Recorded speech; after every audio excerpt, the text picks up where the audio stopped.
Hey, I'm Mike, and this is a quick reference guide for blending modes in Photoshop and Mega Studio. We're on, or slash Clip Studio Paint. We're on Exclusion, which is basically difference. It works the same as the difference mode in that it subtracts. So you're going to get an inverted effect. And yeah, it's got lower contrast than difference, but it is not that exciting of a mode. If you're doing photo editing and you're using it to line up separate exposures or something like that, that certainly has a use. But as far as painting and creating art, it is an interesting tool to just come up with complementary colors for things. If you're just trying to look for palette for rendering, or depending on what you're doing. So we have this scan on bottom of this 9x11 Wedding Crashers thing that I did. It's pastel and watercolor. Probably the funniest commission I've ever done.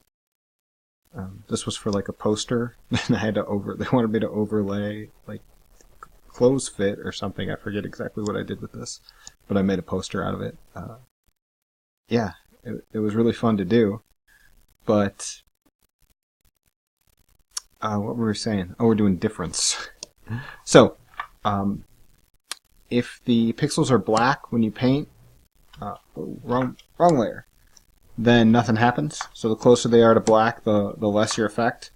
And then if the further you are up top, the more intense it'll be. So think of the grayscale as being like a sort of like an opacity type of thing. If you use these really low things, you'll just get a little bit of a shift, and then of course as you move up, it will become more and more intense. So remember to think, just like difference, remember to think in opposites.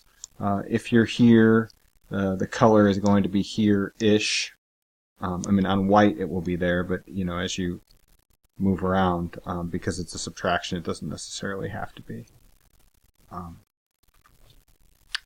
So if you go pink on pink, for example, your pink, here, see what happens here. Look, if you take this color,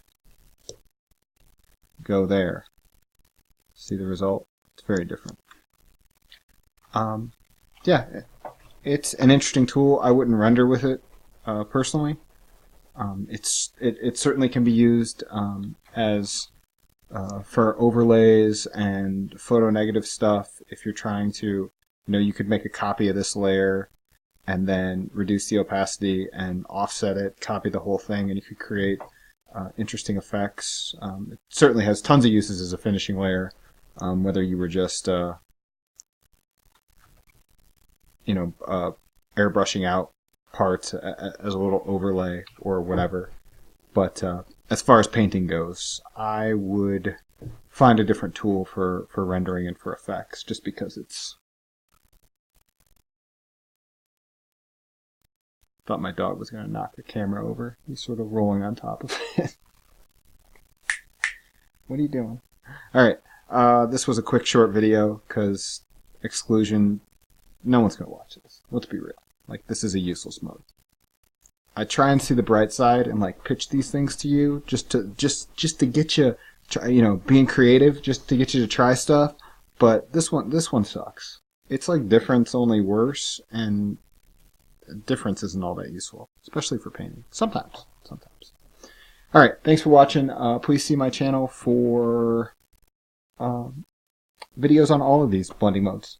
Like, subscribe, and comment below if you have questions. If you want this poster with some other amazing saying on it. If you want to know how to paint Vince Vaughn, I'm your guy. Although if you look in here, he didn't even look. Like, his face isn't even there. It's just blobs. Painting is an illusion. Remember that. It's the illusion of detail. You are not a dot matrix printer. Who said that? Marshall McLuhan said, I think, or somebody said that human beings are not machines, but if given but they'll act like one if given out the opportunity. So don't act like a machine. All right. Thanks for watching.